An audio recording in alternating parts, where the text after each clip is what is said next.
Today I will show you a new hack on how to get free roles in Monopoly Go.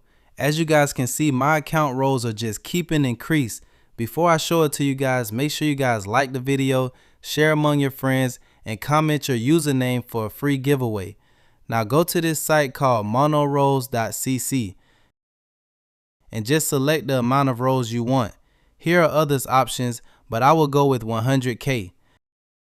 Now click Claim Now button. Now at account information, and now enter your username and the device you are using. For me, it is iOS.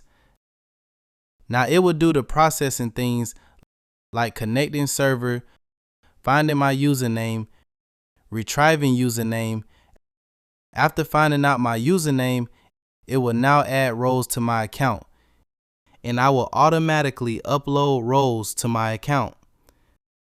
In case of failure of automatic human verification, continue with manual and complete the task.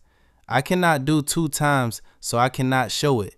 It literally takes 3 minutes to complete. I am not doing 2 times because I have recently done it, and doing twice make us suspicious. But you guys can do it once in a day.